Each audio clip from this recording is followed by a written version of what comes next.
এই পৃথিবী কখনো খারাপ মানুষের খারাপ কর্মের জন্য ধ্বংস হয় না। যারা খারাপ মানুষের খারাপ কর্ম দেখেও কিছু করে না, তাদের জন্যই পৃথিবী ধ্বংস হবে। Welcome dear student. আজকে আমরা পরমাণুর নিউক্লিয়াস এই চ্যাপ্টারটির পার্ট 5 নিয়ে আলোচনা করব। তো পার্ট 4 পর্যন্ত যে ক্লাসগুলো করেছি আশা করছি তোমরা দেখেছো, অবশ্যই ভালো লেগেছে। যদি কোনো সমস্যা থেকে থাকে অবশ্যই কমেন্টে জানাতে পারো, তা আমি তার সমস্যার সমাধান আনার চেষ্টা করব। তো আজকে আমরা তেজস্ক্রিয়তার যে পাঠটি শুরু করব, যে বৈশিষ্ট্য থেকে। তো আমরা গতকাল এককে শেষ করেছিলাম, তো আজকে শুরু করব যে বৈশিষ্ট্য। ওকে, আচ্ছা তাহলে হেডিংটা দিই, যে তেজস্ক্রিয়তার বৈশিষ্ট্য।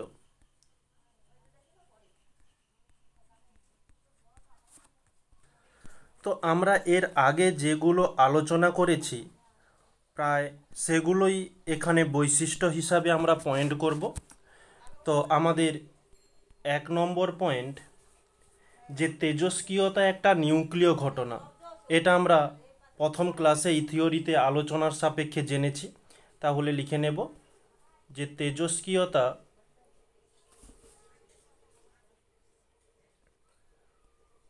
তেজস্ক্রিয়তা একটি নিউক্লিয় ঘটনা। একটি নিউক্লিয় ঘটনা। নেক্সট পরবর্তী পয়েন্ট, 2 নম্বর, যে তেজস্ক্রিয়তা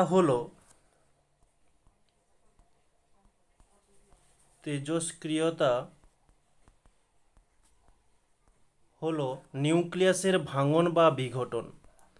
যে নিউক্লিয়াস, তার যে নিউক্লিয়াসের মধ্যে নিউট্রন এবং প্রোটন অবস্থান করে, তাদের ভাঙনের ফলেই তেজস্ক্রিয়তা ঘটে থাকে। তো সেটাই লিখছি, ভাঙন বা বিঘটন বা বিভাজনও লিখতে পারি, বিঘটন। ওকে, আচ্ছা নেক্সট পরবর্তীতে 3 নম্বর পয়েন্ট, যে তেজস্ক্রিয় বিকিরণে 3 প্রকার রশ্মি থাকে। কি কি রশ্মি আশা করছি সেটা তোমাদের আর বলতে হবে না। যে তেজস্ক্রিয়তার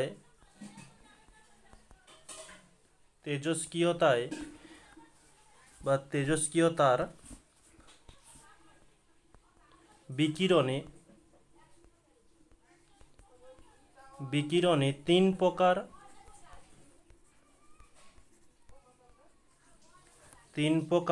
রশ্মি থাকে। কি কি রশ্মি থাকে? যে alpha beta gamma, alpha beta ও গামা, এই 3 প্রকারের রশ্মি অবস্থান করে। তো এদের পার্থক্যকে জেনেছিলাম। আলফা এবং বিটা এরা দুজন রশ্মি নয়, এরা কণা, এবং গামা কেবলমাত্র রশ্মি। নেক্সট পরবর্তী 4 নম্বর পয়েন্ট, এটি একটি রাসায়নিক পরিবর্তন। এটি একটি রাসায়নিক পরিবর্তন। তো এর আগে আমরা যেসব থিওরি ক্লাসগুলো করেছি সেখান থেকেই প্রধান পয়েন্টগুলোকে তোমাদের সামনে তুলে ধরেছি। ওকে, সেটাই হচ্ছে বৈশিষ্ট্য। আচ্ছা নেক্সট পরবর্তী 5 নম্বর পয়েন্ট, যে 206 বা 210 এর বেশি পারমাণবিক গুরুত্ব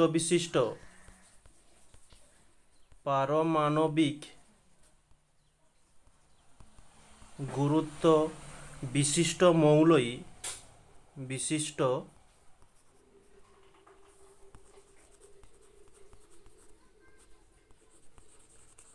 মৌলই তেজস্ক্রিয় মৌল হয়ে থাকে। তেজস্ক্রিয় মৌল হয়ে থাকে। তো এই 206 এবং 210 এর মধ্যে কোনটা সঠিক বলেছিলাম যে 206, কিন্তু 210 লেখার কারণটা হচ্ছে যে 210 কিছু কিছু বইয়ে দেওয়া রয়েছে, সেই কারণে 210 লিখেছি। তো 206 লেখাটাই সব থেকে বেস্ট হবে। ওকে, যেমন উদাহরণ হিসাবে এক্সাম্পল, যে লেড একে আমরা পিবি দ্বারা চিহ্নিত করি, এর পারমাণবিক গুরুত্ব বা ভর সংখ্যা হয়ে থাকে 207.21। ওকে, এই লেড হচ্ছে একটি তেজস্ক্রিয় মৌল। তো এটি হচ্ছে পারমাণবিক গুরুত্ব। ওকে, বা একে আমরা ভর সংখ্যাও বলে থাকি। আচ্ছা, বা 1 মিনিট,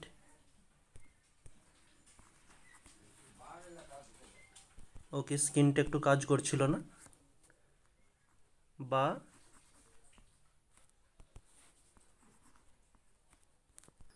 আচ্ছা, বা ভর সংখ্যা। ওকে, তো এটা হচ্ছে 5 নম্বর পয়েন্ট। নেক্সট পরবর্তী পয়েন্টে 6, 6, যে তেজস্ক্রিয়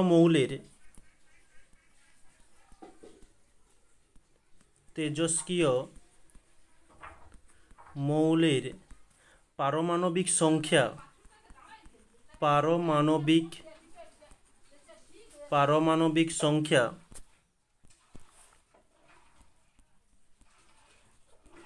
82 মানে 82 এর বেশি হয়ে থাকে, এর বেশি হয়ে থাকে। ওকে, এটা হচ্ছে আমাদের 6 নম্বর পয়েন্ট হলো। নেক্সট 7 নম্বর পয়েন্ট,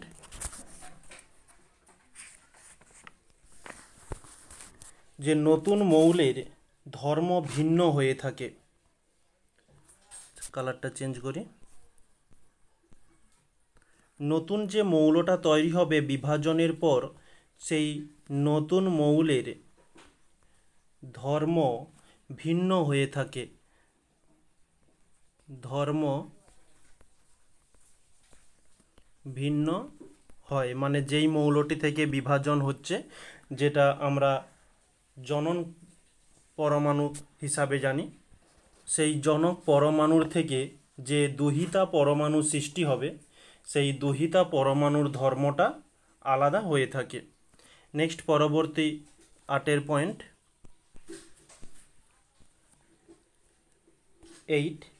8 আমরা লিখব যে তাপ এবং চাপ, বা চাপ, তাপ,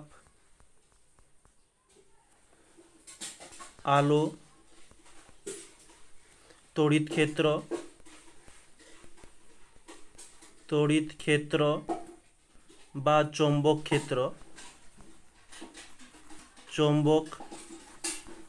ক্ষেত্র কোনো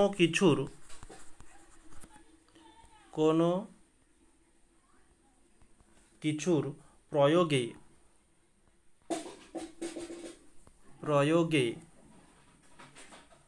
তেজস্ক্রিয় রশ্মি নির্গমনের ওপর কোনো প্রভাব পড়ে না। তেজস্ক্রিয় রশ্মির নির্গমনে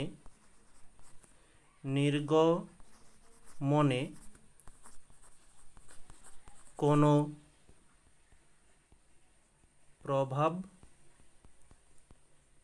পড়ে না। ওকে, এই হচ্ছে আমাদের তেজস্ক্রিয়তার 8টি বৈশিষ্ট্য। তো যদি তোমাদের পরীক্ষাতে কোশ্চেন দিয়ে থাকে, তো তেজস্ক্রিয়তার বৈশিষ্ট্যর দিক থেকে 8টি পয়েন্ট তোমাদের সামনে তুলে ধরলাম খুব ভালোভাবে। এর মধ্যে তোমরা যতগুলো পারবে পরীক্ষাতে লিখতে পারো। ওকে, নেক্সট পরবর্তী যাব, যে তেজস্ক্রিয়তার ব্যবহার। তো এই তেজস্ক্রিয়তা কোন কোন ক্ষেত্রে ব্যবহার হয়ে থাকে?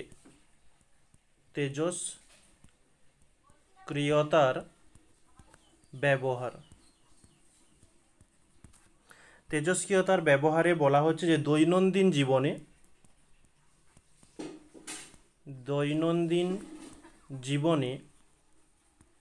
বিভিন্ন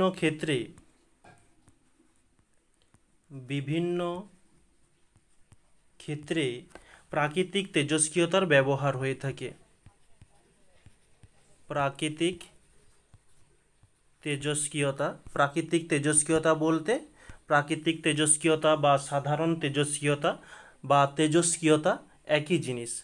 প্রাকৃতিক তেজস্ক্রিয়তার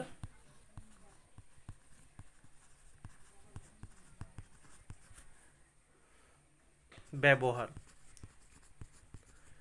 তো ব্যবহারগুলো আমরা পয়েন্ট দিয়ে দিয়ে লেখার চেষ্টা করব খুব ভালোভাবে। তো আমাদের 1 নম্বর পয়েন্ট যে চিকিৎসা বিজ্ঞানে, চিকিৎসা বিজ্ঞান। তো চিকিৎসা বিজ্ঞানে আমরা প্রথম জেনে নেব যে ক্যান্সার এটা একটা মরণ রোগের মধ্যে একটা রোগ। এই ক্যান্সার চিকিৎসাতে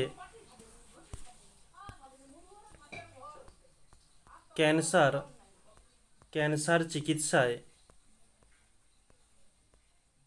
এতে বুঝার কিছু নেই, তোমাদের লিখিয়ে দিলে তোমরা সকলেই বুঝতে পারবে। ওকে, ক্যান্সার চিকিৎসায় তেজস্ক্রিয়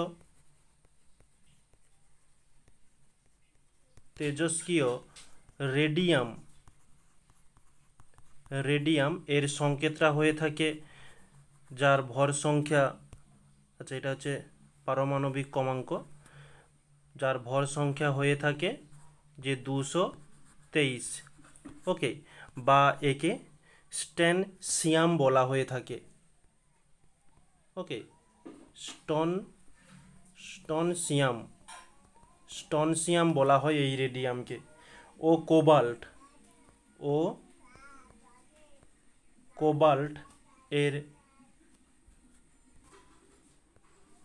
এর ব্যবহার হয়ে থাকে, ব্যবহার হয়। তো তোমাদের এখানে প্রশ্ন দিতে পারে যে কোন তেজস্ক্রিয়তা চিকিৎসা ক্ষেত্রে ক্যান্সারে ভূমিকা পালন করে।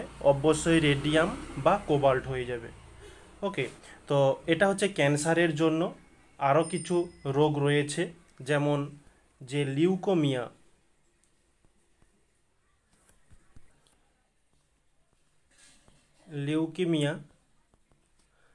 আচ্ছা 1 মিনিট, ও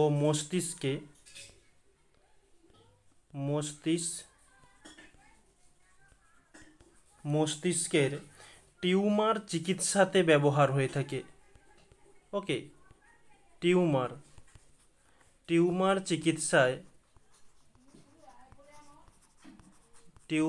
চিকিৎসায় কি ব্যবহার হয়ে থাকে?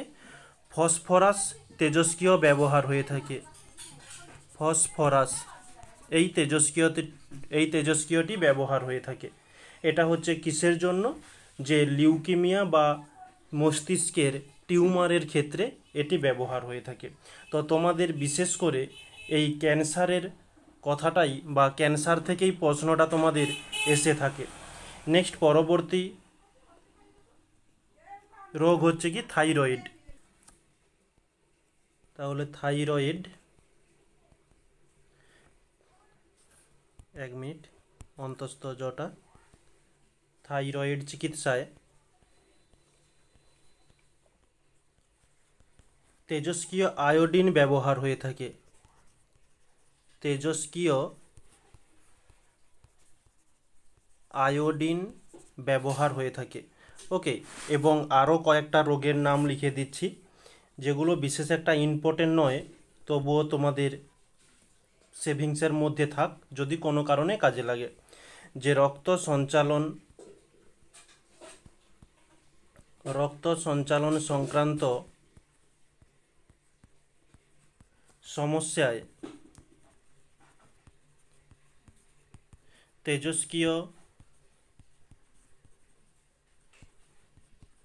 তেজস্ক্রিয় সোডিয়াম ব্যবহার হয়ে থাকে। সোডিয়াম। নেক্সট পরবর্তীতে লোহিত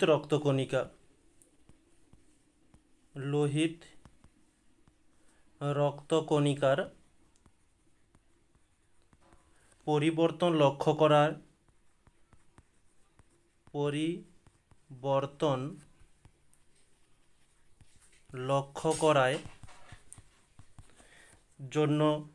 লক্ষ্য করার জন্য ক্রোমিয়াম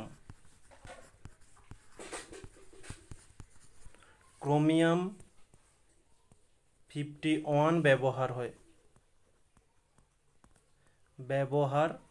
হয়।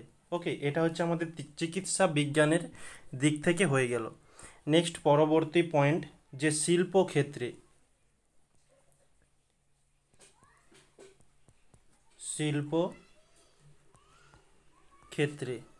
ওকে, আচ্ছা, শিল্পক্ষেত্রের দিকে হয়ে যাবে যে তেজস্ক্রিয় পদার্থ পারমাণবিক শক্তির চুল্লি থেকে জ্বালানি রূপে ব্যবহার হয়ে থাকে, এটা আমরা জানি। তো এটা নিচু ক্লাসেই জেনে এসেছি। আচ্ছা, লিখে দিই তাহলে, তেজস্ক্রিয় পদার্থ পারমাণবিক শক্তির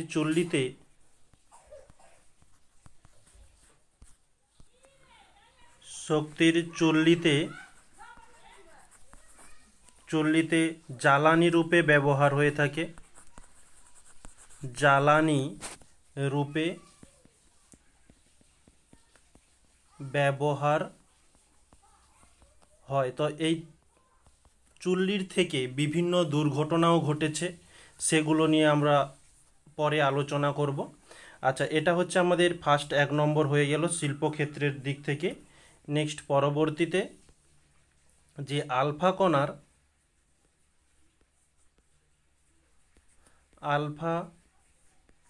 কণার আয়নায়ন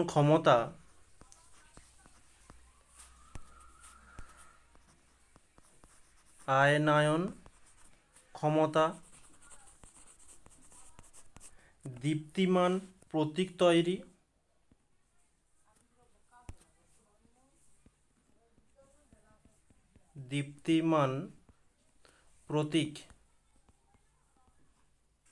প্রতীক তৈরি, পারমাণবিক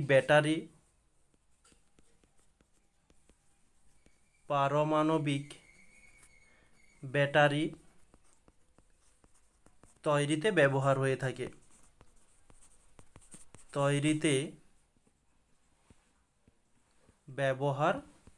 হয়।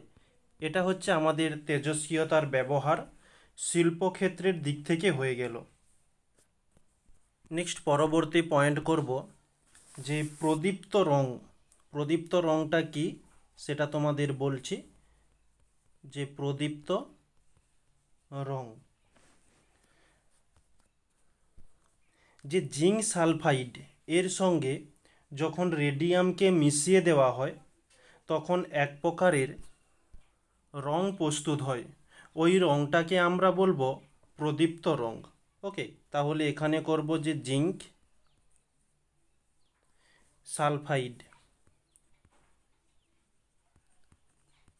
সালফাইড এর সঙ্গে বা সালফাইডের সঙ্গে রেডিয়াম মিশিয়ে প্রদীপ্ত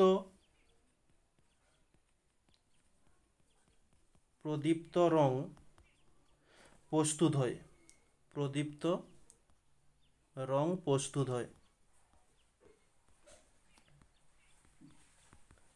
যেমন যে তেজস্ক্রিয় রেডিয়াম, তোমরা ঘড়ি দোকানে গেলে দেখতে পাবে একটা ঘড়ির কাঁটাতে একটা সবুজ রঙের বা বিভিন্ন রঙেরও হয়ে থাকে, কাঁটাতে দেওয়া থাকে। সেই রঙটা কি করে, যে যদি কারেন্ট চলে যায় অন্ধকার ঘরের মধ্যে আমাদের ওই ঘড়ি দেখতে কোনো সমস্যার সৃষ্টি হবে না।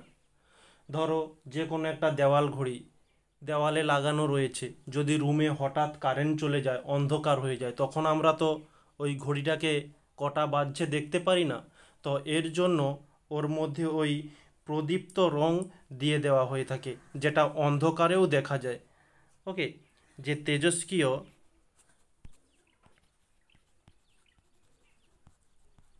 তেজস্ক্রিয় রেডিয়াম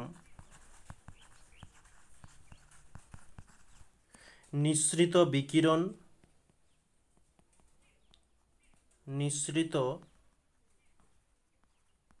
বিকিরণ অন্ধকারে দেখা যায়, অন্ধকারে দেখা যায়। তাহলে এই তেজস্ক্রিয় রেডিয়াম যেটা হয়ে থাকে, ওই রেডিয়াম থেকে এক প্রকারের রশ্মি বিকিরণ হয়ে থাকে, যেটা অন্ধকারে দেখতে পাই। আর এটাই হচ্ছে কি, এটি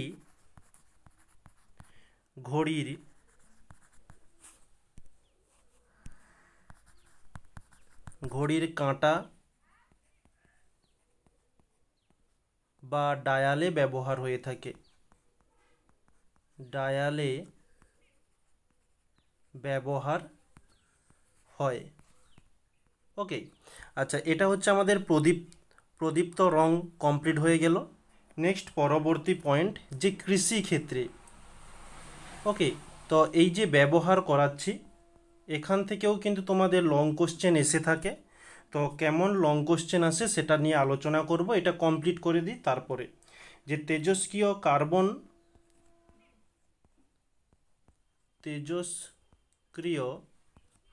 কার্বন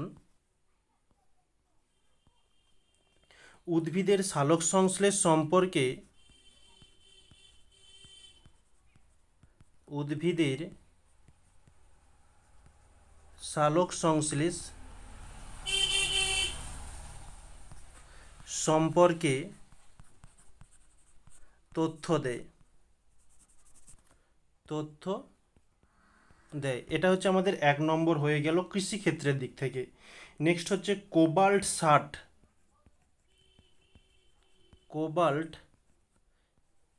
60 কেঁচোর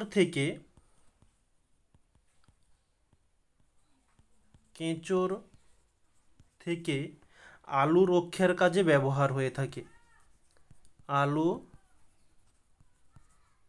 রক্ষার জন্য ব্যবহার হয়। আলু মাটির নিচে হয়ে থাকে এবং কেঁচো মাটির নিচেই থাকে। ওই যখন আলু চাষ হয়ে থাকে তখন আলুকে এই কেঁচো নষ্ট করে দেয়, তখন এই কোবাল্ট 60 ব্যবহার হয়ে থাকে। নেক্সট পরবর্তী পেজ, এটা হচ্ছে আমাদের কৃষিক্ষেত্র হয়ে গেল। নেক্সট বয়স নির্ণয়ের জন্য, বয়স নির্ণয়, তোমার আমার বয়স নির্ণয়ের জন্য নয়, তোমার আমার বয়স নির্ণয়ের জন্য ক্যালেন্ডার রয়েছে। ওকে, ওখানে ডেট দেখো, আজকের ডেট থেকে মাইনাস করে দিলেই আমাদের বয়স চলে আসবে। তো এটা কিসের বয়স নির্ণয়, যে পৃথিবীর মধ্যে অনেক ঐতিহাসিক পুরানো জিনিস পাওয়া যায়, তো সেই সব জিনিসগুলোর বয়স নির্ণয়ের জন্য, এবং কয়লা পাওয়া যায় সেটা কত সালে নির্মিত হয়েছে সেগুলো জানার জন্য। ওকে, তাহলে লিখব যে পৃথিবী বা অন্যান্য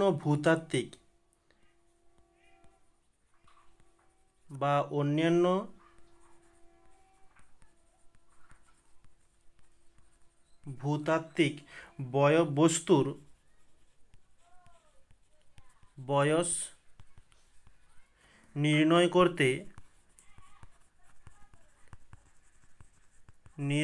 করতে তেজস্ক্রিয় ইউরেনিয়াম ব্যবহার হয়ে থাকে,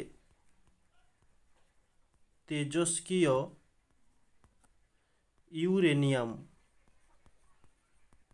ইউরেনিয়াম ব্যবহার হয়। তো শর্ট কোশ্চেন হিসাবে এই বয়স থেকে, এবং প্রথমে যেটা আমরা চিকিৎসা ক্ষেত্র দেখেছিলাম, এই দুটো জায়গা থেকে কিন্তু শর্ট কোশ্চেন আসতে পারে। ওকে, বা এসে থাকে সব থেকে বেশি। এটা হচ্ছে আমাদের ফার্স্ট পয়েন্ট হয়ে গেল। নেক্সট হচ্ছে উল্কাপিণ্ডের বয়স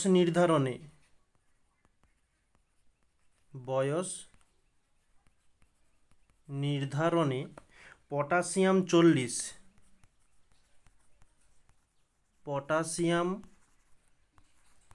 40 আইসোটোপের প্রয়োজন হয়ে থাকে,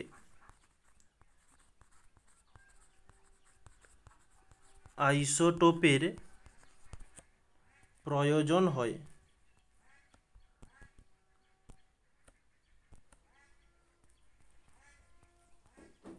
প্রয়োজন হয়। ওকে, নেক্সট আর একটা পয়েন্ট লিখবে যে তেজস্ক্রিয় পদার্থের বিঘটিত অংশ, তেজস্ক্রিয় পদার্থের বিঘটিত অংশ এবং অবশিষ্ট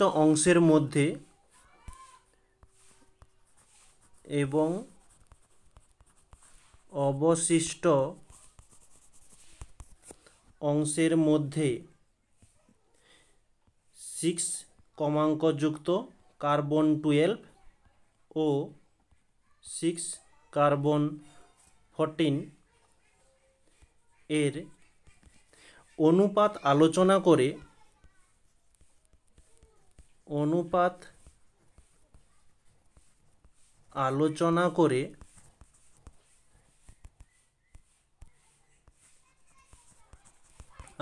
করে কোনো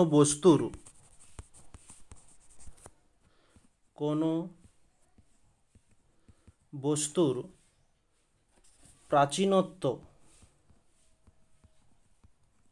প্রাচীনত্ব মানে কতদিনের পুরানো এবং পৃথিবীর বয়স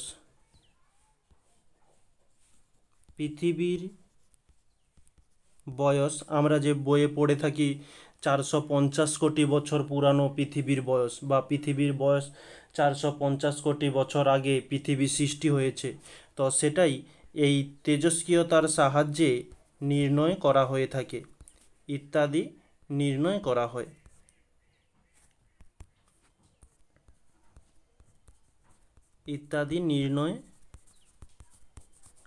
হয়। তো এখানে দেখো বলছে যে পৃথিবী এবং অন্যান্য ভূতাত্ত্বিক বস্তুর বয়স নির্ণয় করা হয় ইউরেনিয়ামের সাহায্যে, এবং উল্কাপিণ্ডের বয়স নির্ণয় হয় পটাশিয়াম 40-এর সাহায্যে। তারপরে আবার এখানে বলছি যে পৃথিবীর বয়স নির্ণয় এবং বস্তুর প্রাচীনতম বয়স নির্ণয় হয় এই দুটো কার্বনের আইসোটোপের অনুপাতের জন্য।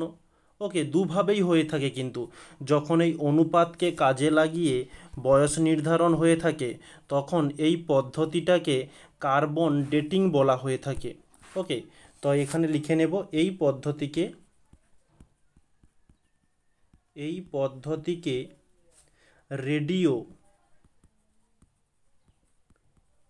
রেডিও কার্বন ডেটিং, একে আমরা ইংলিশে বলবো যে রেডিও কার্বন ডেটিং বলে।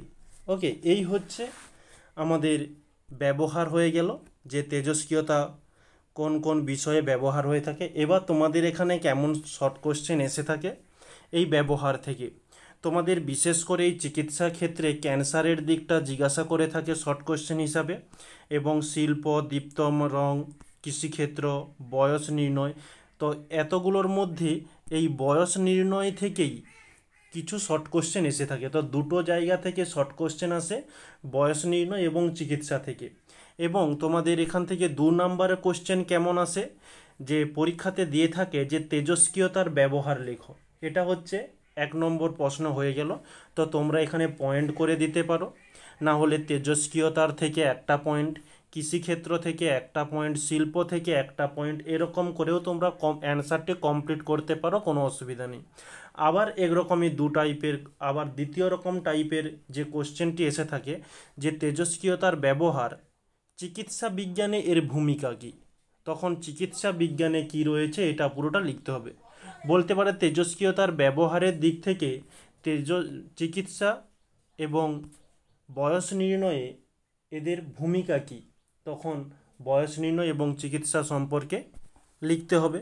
ওকে, তো এই হচ্ছে আমাদের এই পরমাণুর নিউক্লিয়াস চ্যাপ্টারের মধ্যে যে তেজস্ক্রিয়তা অংশটি রয়েছে সেটা আমাদের কমপ্লিট হলো। এবার এখান থেকে কেমন প্রশ্ন এসে থাকে সেটা তোমাদের জানানো হয়েছে। তো এখান থেকে কিছু ব্যাখ্যামূলক কোশ্চেনও হয়ে থাকে। তো কেমন কোশ্চেনগুলো হয়ে থাকে সেগুলো নিয়ে আমরা একটু আলোচনা করব। তো তেজস্ক্রিয়তা প্রথম পয়েন্ট বা প্রথম প্রশ্ন যেটা লিখছি যে তেজস্ক্রিয়তা কোনো মৌলের নির্দিষ্ট আইসোটোপের বৈশিষ্ট্য, এটা উদাহরণ সহ বোঝাতে বলা হচ্ছে। এটা কিন্তু তোমাদের থিওরি ক্লাসের একটু বাইরে তোমাদের ব্যাখ্যা করে বলতে হবে। তো সেটার অ্যান্সারটাও রেডি করা আছে, সব করিয়ে দেব তোমাদের। যে প্রশ্নটা লিখি যে তেজস্ক্রিয়তা কোনো মৌলের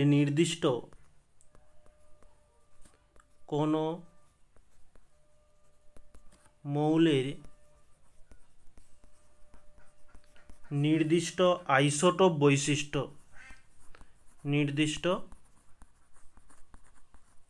আইসোটোপের বৈশিষ্ট্য। উদাহরণসহ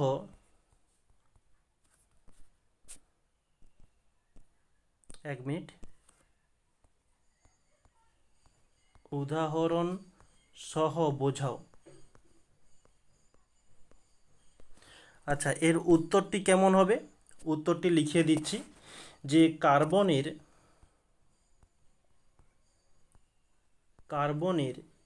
সি এর কমাঙ্ক হয়ে থাকে 6, ভর সংখ্যা হয়ে থাকে 12। আইসোটোপটি তেজস্ক্রিয় নয়। আইসোটোপটি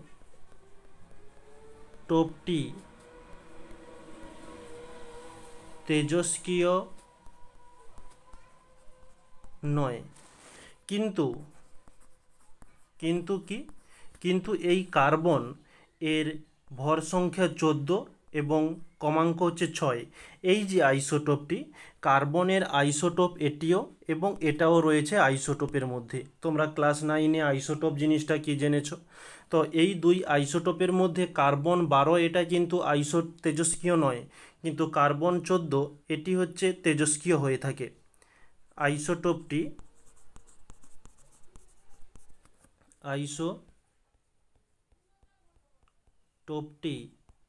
তেজস্ক্রিয়,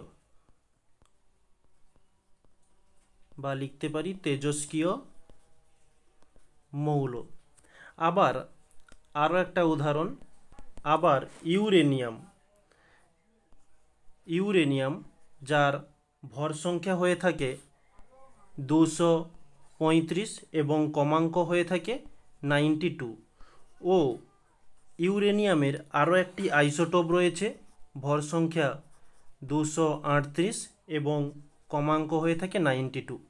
ইউরেনিয়ামের জন্য এই দুইটি আইসোটোপ হচ্ছে তেজস্ক্রিয়তা।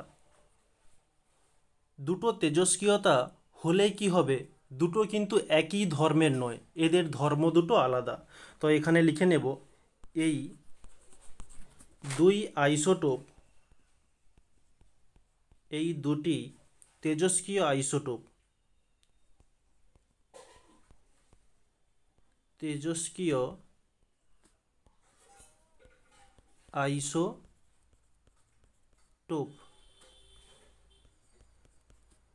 কিন্তু ভিন্ন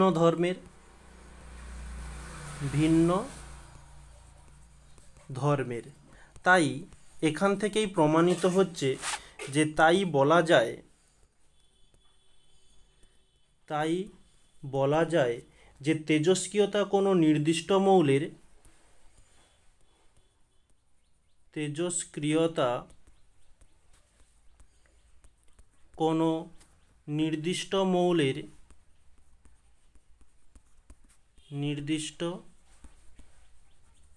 মৌলের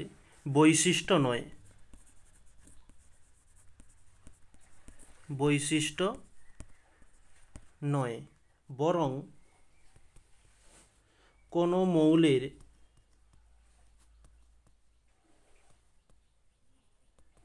মৌলের নির্দিষ্ট আইসোটোপের বৈশিষ্ট্য।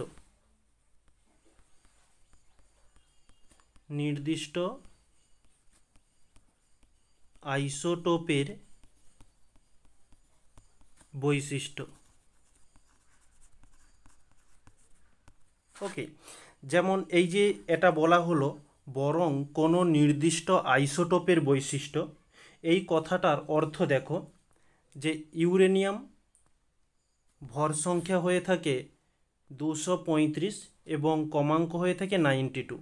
তো ওই ইউরেনিয়ামের আরও একটা আইসোটোপ রয়েছে 238 এবং হচ্ছে ভর সংখ্যা হয়ে থাকে 92। ধরো যদি এটা মৌলের তেজস্ক্রিয়তা যদি মৌলের বৈশিষ্ট্য হয়, তাহলে দুইটি মৌলই কিন্তু সমান, এটাও ইউরেনিয়াম এটাও ইউরেনিয়াম, তাহলে এদের ধর্ম একই হওয়ার কথা ছিল। এদের ধর্ম একই হওয়ার কথা ছিল, কিন্তু এদের ধর্ম একই নয়। কেন? কারণ এরা একে অপরের দুটো পরস্পর আলাদা আলাদা আইসোটোপ। তাহলে আসল যেটা নির্ভর করছে যে মৌল দুটি আইসোটোপের বৈশিষ্ট্য কি, যে তেজস্ক্রিয়তা। তো ওটাই আমাদের চেয়েছিল, এই যে তেজস্ক্রিয়তা কোনো মৌলের নির্দিষ্ট আইসোটোপের বৈশিষ্ট্য, ওই আইসোটোপের বৈশিষ্ট্যই হচ্ছে তেজস্ক্রিয়তা। এটা আমরা আশা করছি প্রমাণ করতে পেরেছি, আর চেষ্টা করেছি তোমাদের বোঝানোর জন্য। এরপরেও যদি কোনো সমস্যা থেকে থাকে অবশ্যই কমেন্টে জানাতে পারো, কোনো সমস্যা নেই, আমি বোঝানোর চেষ্টা করব আবার পরে। আচ্ছা, নেক্সট পরবর্তী প্রশ্ন, যে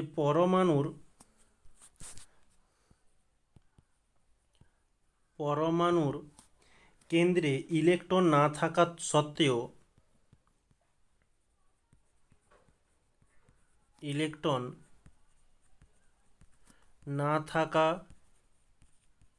সত্ত্বেও তেজস্ক্রিয়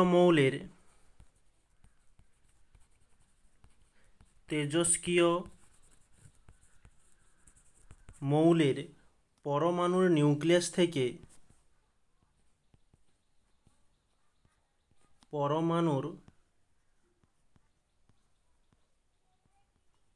নিউক্লিয়াস থেকে কিভাবে বিটা কণা রূপে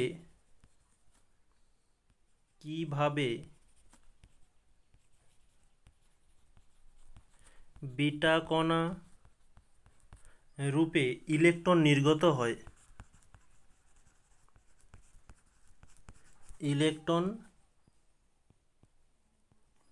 নির্গত হয়। তো এখানে আমাদের প্রশ্নে বলছে, ধরো এই হচ্ছে পরমাণু, এর মধ্যিখানে নিউট্রন রয়েছে। তো নিউটনের মধ্যে কি কি রয়েছে? প্রোটন রয়েছে, নিউট্রন রয়েছে, কিন্তু ইলেকট্রন হচ্ছে বাইরে ঘুরে বেড়াচ্ছে। যখন এই তেজস্ক্রিয়তা ঘটে থাকে, বাইরের সঙ্গে তো কোনো স্বাদ নেই, ভেতরে নিউক্লিয়াসটা বিভাজন হলে বা ভাগ হয়ে গেলে এখান থেকে তেজস্ক্রিয় রশ্মি নির্গত হয়।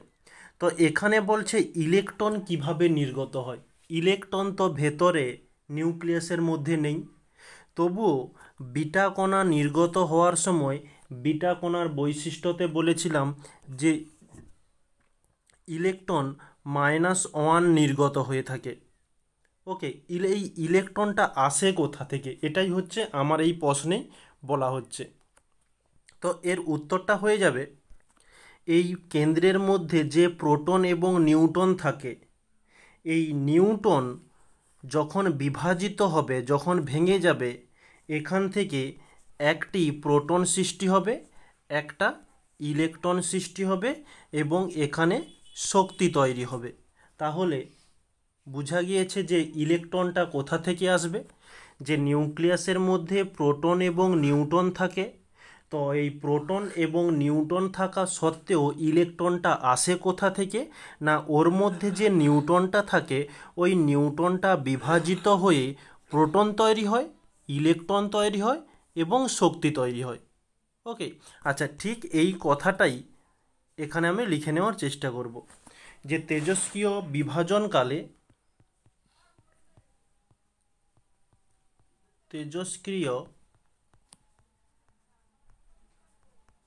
বিভাজনকালে পরমাণুর নিউক্লিয়াস স্থিত একটি নিউটন বিভাজিত হয়ে একটি নিউটন বিভাজিত হয়ে একটি প্রোটন একটি ইলেকট্রন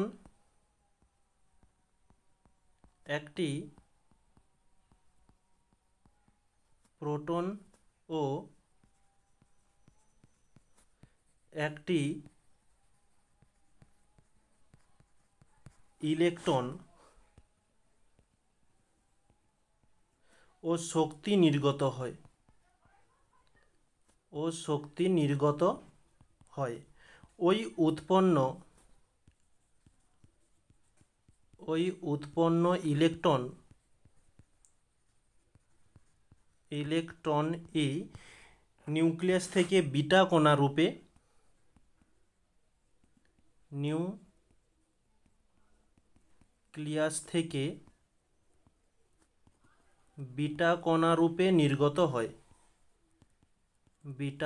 রূপে নির্গত হয় এই যে ইলেকট্রন হলো এটা হচ্ছে বিটা হিসাবে নির্গত হয়। আচ্ছা, এর একটা উদাহরণ দিয়ে দিই। ধরো এই হচ্ছে 1 ভর সংখ্যা নিউটন, যার কমাঙ্ক হচ্ছে 0, এটা তোমাদের আগেই বলেছি। এখান থেকে একটা প্রোটন নির্গত হয় যার ভর সংখ্যা 1 এবং কমাঙ্ক 1। এর সঙ্গে আরও একটা কি উৎপন্ন হবে? ইলেকট্রন উৎপন্ন হবে। এর ভর সংখ্যা হচ্ছে 0, কমাঙ্ক হচ্ছে -1, এবং এর সঙ্গে কি হয়?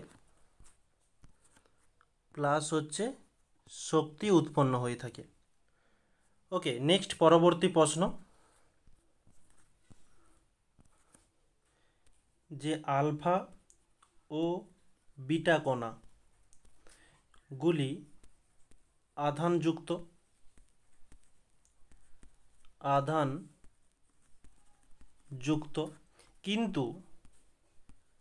কিন্তু তেজস্ক্রিয় মৌল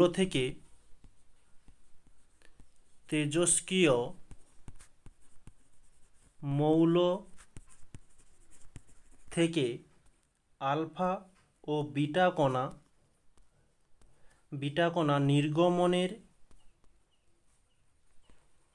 নির্গমনের ফলে প্রাপ্ত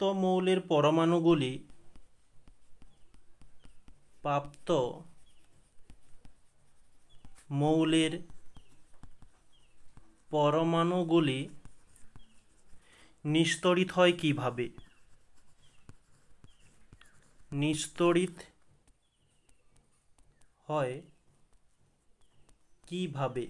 ওকে, আচ্ছা, এটা তোমাদের ভাষা দিয়ে লিখে দেওয়ার চেষ্টা করছি, তোমরা খুব সহজে বুঝতে পারবে। যে একটি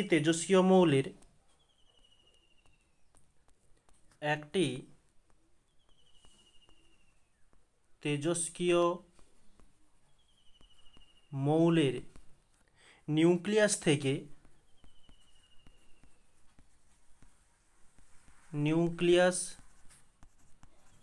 থেকে যখন আলফা কণা নির্গত হয়, আলফা কণা নির্গত হলে পরমাণুটির আধান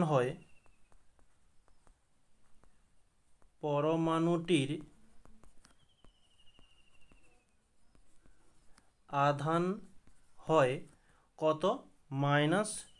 -2e।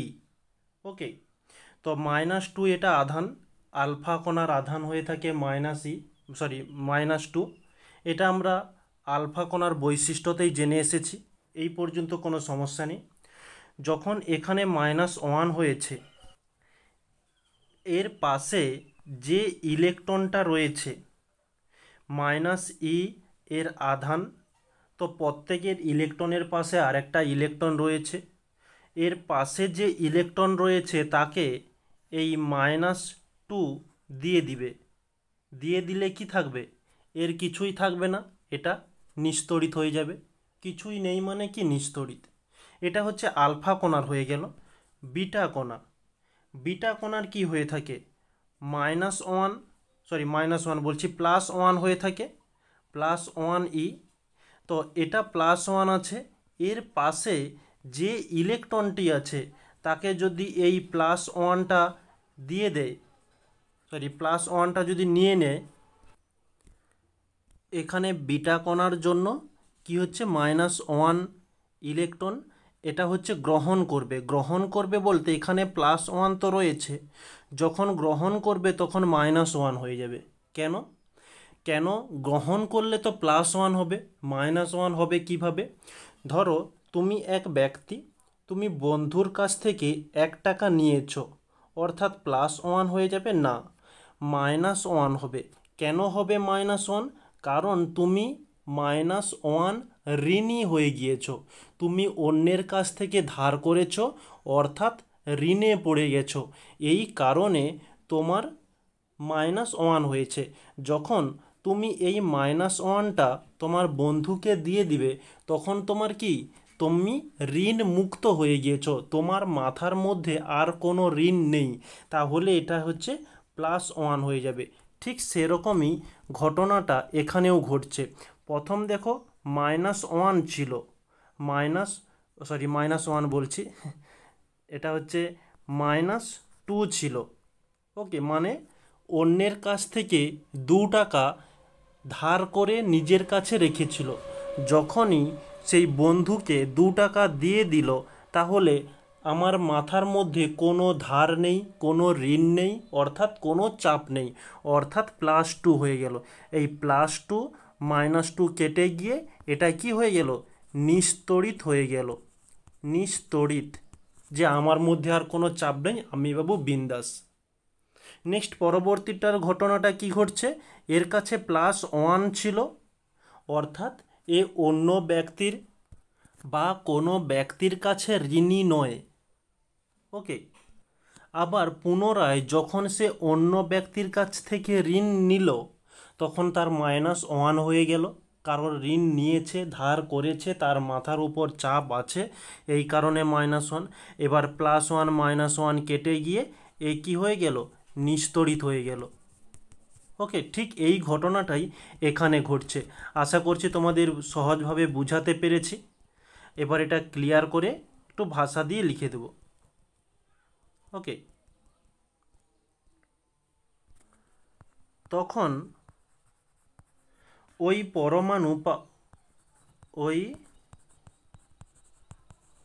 পরমাণু পারিপার্শ্বের দুটি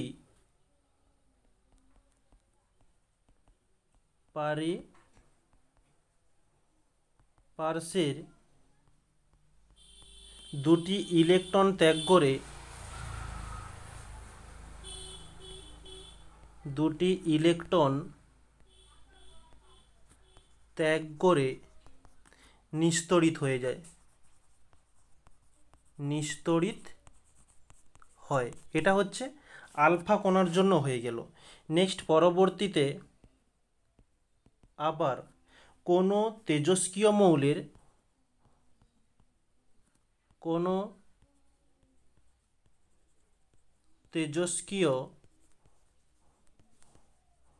মৌলের নিউক্লিয়াস থেকে বিটা কণা নির্গত হলে নিউক্লিয়াস থেকে বিটা কণা নির্গত হলে পরমাণুর আধান হয়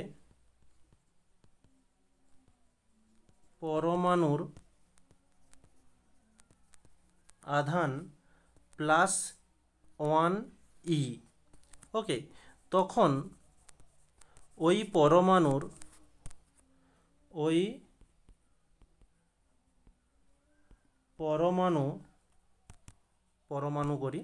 পরমাণু পারিপার্শ্ব থেকে, মানে পাশের প্রতিবেশী থেকে,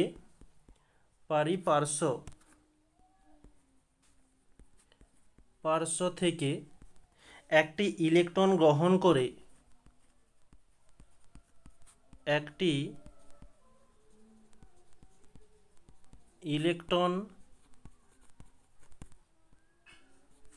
গ্রহণ করে নিস্তড়িত হয়। নিস্তড়িত হয়। ওকে, এই হচ্ছে আমাদের অ্যান্সার। ওকে, তো তোমাদের এরকমই ঠিক প্রশ্ন আর একটা রয়েছে, তো ওটা আর আজকে আলোচনা করব না, ওটা আগামীকাল আলোচনা করব। প্রশ্নটা হচ্ছে যে এক্স রশ্মি এবং গামা রশ্মির মধ্যে পার্থক্য। তো ওই পার্থক্যটা শুরু করব, তারপরে তোমাদের এই তেজস্ক্রিয়তার থেকে তোমাদের বিগত বছর থেকে কেমন প্রশ্নগুলো এসেছে সেগুলো নিয়ে আলোচনা করব।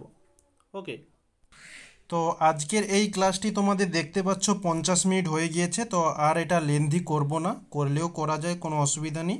তো তোমাদের একসঙ্গে এত টাইম ক্লাসটা দেখতে হয়তো সমস্যা হয়ে থাকে, তাই অতটা লেন্দি করব না। এই ক্লাসটি আজকে এখানেই সমাপ্ত করব, আর আগামীকাল ঠিক ওই এক্স রশ্মি এবং গামা রশ্মির পার্থক্যটা দিয়ে বিগত বছরের প্রশ্নগুলো আলোচনা করব, করেই আগামীকালের ক্লাসটির টপিকটা হচ্ছে ওটাই, আগামীকাল ক্লাসটি ওটাই করব। ওকে, তাহলে আজকে সবাইকে থ্যাংক ইউ বলে আজকের এই ক্লাসটিকে এখানে সমাপ্ত করছি।